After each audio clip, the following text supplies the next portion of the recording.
1, 2, 3.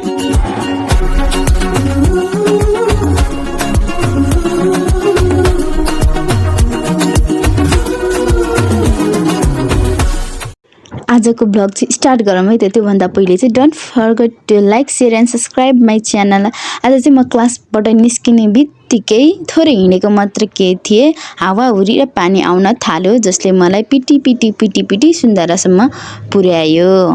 आजै भन्दा यति ठुलो पानी पर्न पर्ने, अनि आजै भन्दा हामी घर जाने बस चाहिँ ढिला आउन पर्ने के।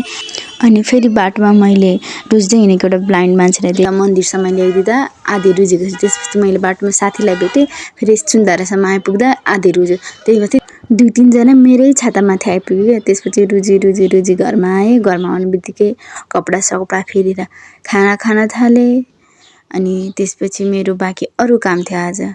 आज चाहिँ मैले खासमा कोठा सफा नगरे पनि धेरै भएको थियो, अनि कपडाहरू नपट्याएको पनि धेरै भएको थियो। त्यसपछि मैले आज चाहिँ मजाले दिनभरि बसेर भए पनि कपडा पट्याउँछु भनेर सोचेँ कि। अनि त्यसपछि त्यहाँ राखेको कपडा जति पनि बताङ बुतुङ थियो निकालेँ, कपडा पट्याएँ। त्यसपछि बढार बुडुल गरेँ। अनि त्यसपछि यता कुनातिरको पनि सबै कपडाहरू निकालेर पट्याएँ। अनि उतापट्टि झ्यालको चाहिँ हामीहरूको त्यो हावाहुरीले पुरा झ्यालले भाँचिदिएको थियो क्या। अनि हावा पनि कत्रो आउँछ त्यो देखिरहेको झ्यालबाट चाहिँ। अनि त्यही माथि पर्दामा अनि लुगा चेप्नुले पर्दा चेपेको छ। त्यसपछि मैले मेरो मगर ड्रेसको हालत पनि खराब भएको देखेँ। त्यसपछि मैले मेरो मगर ड्रेसलाई पनि एकदम मायासँग पट्याएर, अब कहिले लाइन्छ थाहा छैन, त्यसपछि त्यसलाई पनि मैले पट्याएर साइडतिर राखेँ। फेरि मलाई मगर ड्रेस चाहिँ एकदम राम्रो लाग्छ कि। अनि त्यसपछि म पट्याउनुको साथसाथै त्यसलाई पुरा लाएर भन्दाखेरि नापेर पनि यसो आफूलाई हेरिरहेको थिएँ, किनकि मलाई राम्रो लाग्छ।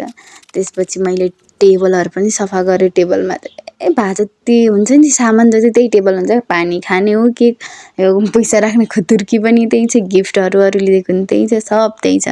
त्यसपछि यो कार्पेटमा बढाल्ने कस्तो गाह्रो के। अनि त्यसपछि फेरि अर्को त्यो ब्रुस जस्तोले नि निकालेँ।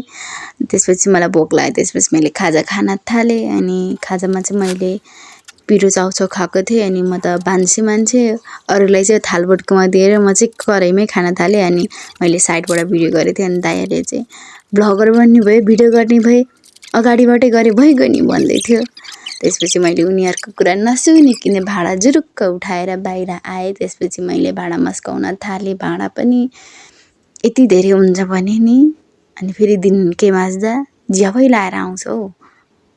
तर यो भ्लगर बन्न चाहिँ साह्रै गाह्रो रहेछ हौ। जहाँ जाँदा पनि मोबाइल तेर्साएर बस्नुपर्ने, अनि लाजै लाग्दो क्या।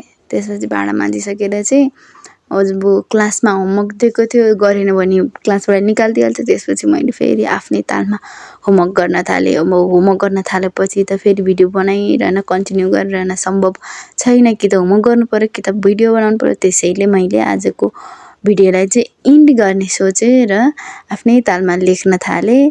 त्यसैले आजको भिडियोलाई चाहिँ इन्ड गरेर चाहिँ म आफ्नै अब होमवर्क भ्याउनतर्फ लाग्छु। र भोलि फेरि अर्को नयाँ भिडियोसँग तपाईँहरूसँग भेट हुन्छु भन्दै अहिलेको भिडियोलाई चाहिँ बाई बाई।